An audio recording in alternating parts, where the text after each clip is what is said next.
Spoilers ahead for the 2-hour season 23 premiere of Law and Order, SVU on NBC.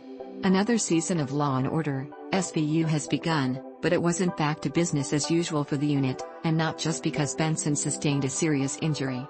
Fans knew ahead of season 23 that both Demore Barnes and Jamie Gray Hyder had been cut from the SVU cast after spending a season as series regulars, and the big question was how the show would write them out when they'd formed such strong ties with the others and special victims. The premiere aired to reveal why Garland and Kat are out, and their exits have big implications for the rest of the season.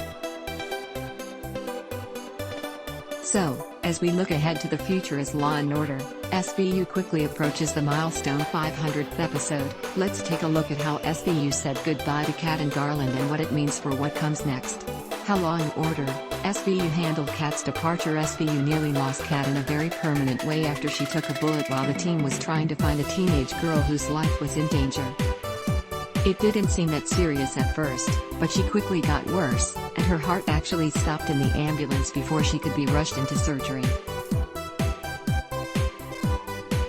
Fortunately, she survived, but the experience made her realize that the NYPD isn't where she's supposed to be, and she decided to leave before she's 20 years invested. So, Kat survived, but she made a pretty definitive decision to leave. At least she lived? As for what it means, well, Special Victims is now short a detective. With Benson laid up with a broken ankle, Finn and Rollins are the only two returning cops in the unit who can do the investigating with boots on the ground. Carisi could be in the mix more, but has still an Ada. The loss of Kat means that either the unit will be smaller in season 23, or season 23 will bring in another detective on a regular basis.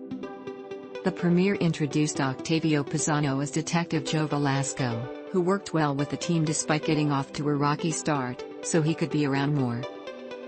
How Law and Order, SVU handled Garland's departure. SVU at least somewhat set up Garland's departure at the end of season 22, when it became clear that some of the higher-ups at NYPD put a target on his back. When the case ultimately fell short of getting the biggest of bad guys, Garland decided to quit before he could be fired.